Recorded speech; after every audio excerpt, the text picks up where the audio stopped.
Suffering to strength, the woman who touched Jesus' clothes. Mark 5:25-34 relates to us the story of a woman who had been bleeding profusely for 12 years.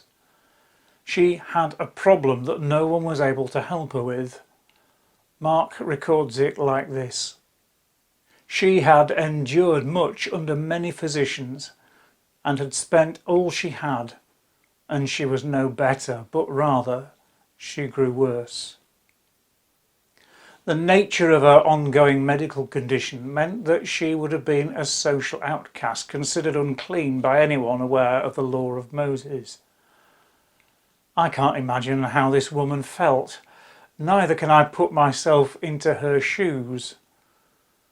The separation she would have known, the feeling of unworthiness and loneliness she would have experienced because of religious taboos would have been enormous. It's likely that because of the extended time that she'd suffered from this condition, that she would have a low resilience to other illnesses. Her body would have been under enormous strain, and her suffering in body, mind and spirit would have been extensive because of her separation from other human beings and her inability to enter the synagogue where she would have worshipped God. What she needed most of all was the comfort and support of others and a place in which she could find rest from her troubled spirit. All of these were denied to her. At so many levels she was alone. She was now living in poverty, having spent all her money on medical help, and all to no avail. It has been said that when you've reached rock bottom, then the only way is up. Thank God that this unnamed woman heard about Jesus and sought him. Sought from him the greatest gift she could receive, the gift of healing, the gift of restoration to companionship with others. The strength that she would receive was so much more than being made well. The strength that she would receive would restore the whole of her life and her place in society. No more an outcast, unclean. She was redeemed by Jesus' power. As we are redeemed through his suffering and his death, she was redeemed and given a new life through his power. We pause here for a while to reflect upon the impact that isolation has upon people. Of course, we've all known levels of isolation over the last year as we've followed COVID restrictions. Some of you were advised to stay at home so that you didn't come into contact with anyone with the virus. Others have significantly curtailed activities that would have involved close interaction with others. Working from home or shopping online instead of visiting the supermarket. All these things have contributed to people's isolation and loneliness. We know that this lack of interaction has seriously affected the mental and physical well-being of many people, and we ask God now to continue to help them as we return to relative normality, as lockdown is eased again. I wonder how God is going to use the church in the next few months and years to offer hope, healing and wholeness. I wonder what part we each will play in God's restoration of our world following this horrendous virus.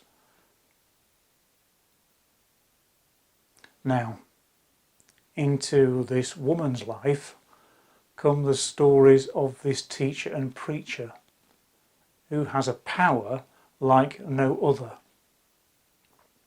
Into her life comes the stories of Jesus who has power over sickness, over evil spirits, and even over death. Her response is to believe these stories and seek out the gentle healer. If I but touch his clothes, I will be well, she says to herself. From suffering to strength. quietly making her way through the crowd, her face covered for fear of being recognised and being prevented from getting close to Jesus, this lonely woman approaches him. He's surrounded on all sides by people pushing and shoving to get a glimpse of him. Perhaps they might hear his voice and receive a blessing.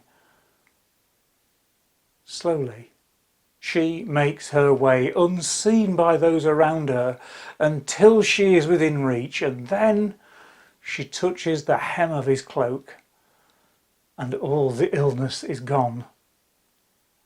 Joy undescribable, ecstasy and elation, profound relief and exuberance fill her heart, and she feels free as his power enters into her and heals her.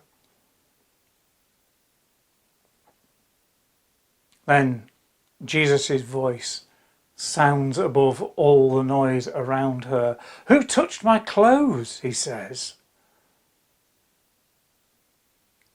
Above all the noise and commotion of the crowd, she hears his question and realizes that she is discovered. From suffering to strength. Now she approaches again. In fear and trembling, falling before him, she tells him the whole truth. The healing power of Jesus is strong enough to heal us all of our ailments. More significant, though, than this, physical healing is the change that power brings about within us. Yes, just like this unnamed woman, we should approach Jesus with fear and trembling, not because he'll destroy us, but because he has the power to deliver us and give us new life, strengthened by his Spirit. She tells him the whole truth. The truth of her exclusion from society, the truth of her suffering under physicians and her isolation from the synagogue. She tells him the whole truth, and this outpouring of hurt and despair is as much a part of her healing as the surge of power that passed into her from Jesus.